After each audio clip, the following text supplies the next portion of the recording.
In 1945, the world set up the United Nations and with peace, justice and international cooperation in mind. At the signing of the UN Charter, which was signed by 50 nations, including ours, President Truman famously said, "If we had had this charter a few years ago, and above all, the will to use it, millions now dead would be alive. If we should falter in the future in our will to use it, millions now living would surely die."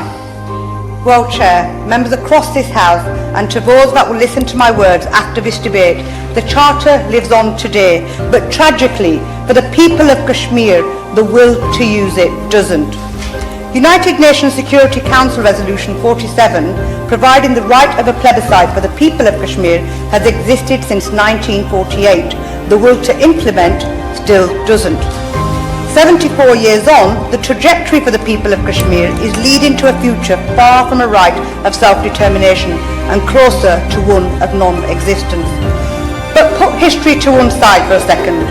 In 2019, when India unilaterally revoked Article 370, removing the special status of Kashmir, outrightly defying United Nations resolutions, setting back previously agreed international resolutions like the Simla Agreement, arresting Kashmiri political leaders, enforcing curfews, implementing a media blackout, and denying internationally agreed principles of human rights for Kashmiri people.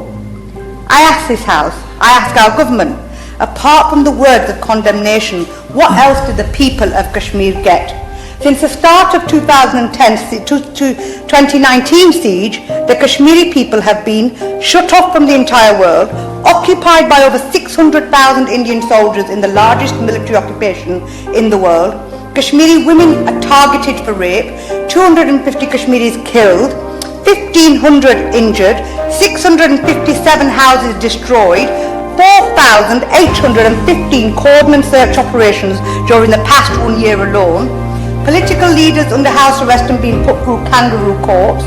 Thousands of non-Kashmiri Hindus of India have been issued domicile certificates, and the Indian government is proactively changing the very demographics of Kashmir, leading only to a path of ethnic cleansing of Kashmiri people.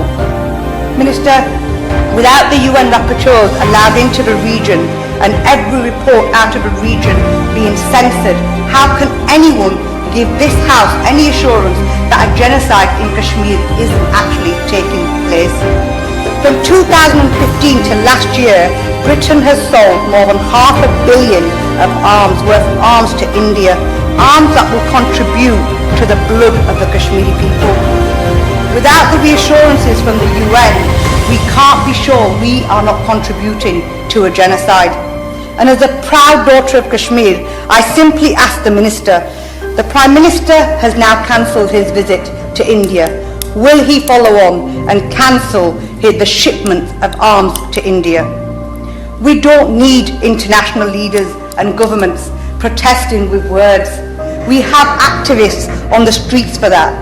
We need international leaders and governments with the will to take action and stop genocides from taking place. The time to act is now. So, Minister, act now whilst there still is time, or history will not be so forgiving.